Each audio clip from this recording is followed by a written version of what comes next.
अब आपके खाते में भी आ सकती है ज्यादा पेंशन। ईपीएफओ ने क्या फैसला लिया है जिसका फायदा आप भी उठा सकते हैं। आप अपने नाम इस लिस्ट में कैसे चेक कर सकते हैं, चलिए बताते हैं। नमस्कार, न्यूज़ 18 का डिजिटल प्लेटफॉर्म आप देख रहे हैं और मैं हूं आपके साथ रितु सिंह। कर्मचारी भविष्य निधि संगठन यानी कि ईपीएफओ ने कर्मचारी पेंशन स्कीम यानी कि ईपीएस में कंट्रीब्यूशन के पुराने नियम को फिर से बहाल कर दिया है।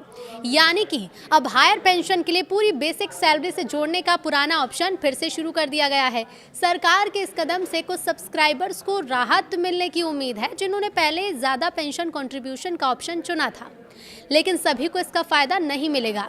तो चलिए आपको बताते हैं कि आखिर ईपीएफओ का ये नियम क्या है जिसे अब बहाल किया गया। 2014 से पहले ईपीएफओ में हायर पेंशन को लेकर एक नियम था।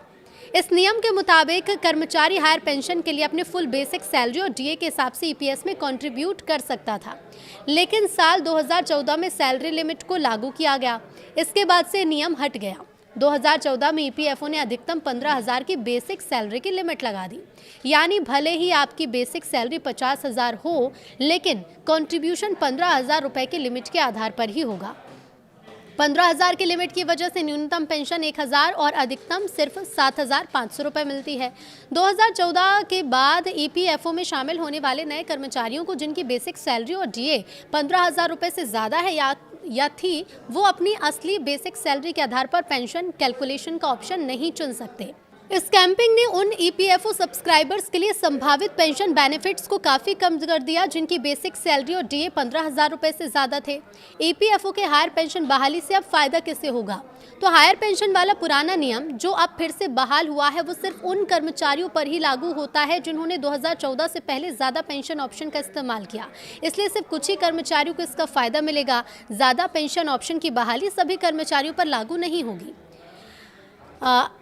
एक्सपर्ट्स का ये कहना है कि ये सुविधा सार्वभौमिक नहीं है। जिन कर्मचारियों ने पहले उच्च योगदान का विकल्प नहीं चुना था या जिनकी पेंशन 15,000 की वेतन सीमा पर आधारित रही, उन्हें इससे लाभ नहीं मिलेगा। अब ऐसे में ये कदम पात्र सदस्यों के लिए सकारात्मक है, लेकिन भविष्य से अधिक समावेशी और स्पष्ट पेंशन सुधार की दिशा में निरंतर पहल आवश्यक रहेगी।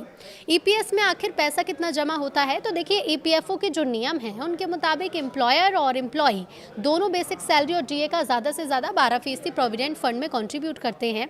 एम्प्लॉयर के कंट्रीब्यूशन का एक हिस्सा बेसिक पे और डीए का 8.33% या फिर 1,250 रुपये, जो भी ज़्यादा हो, एम्प्लॉय के ईपीएस कॉर्प्स में जाता है, जिसका इस्तेमाल उसके रिटायरमेंट पर मंथली पेंशन देने के लिए किया जाता है।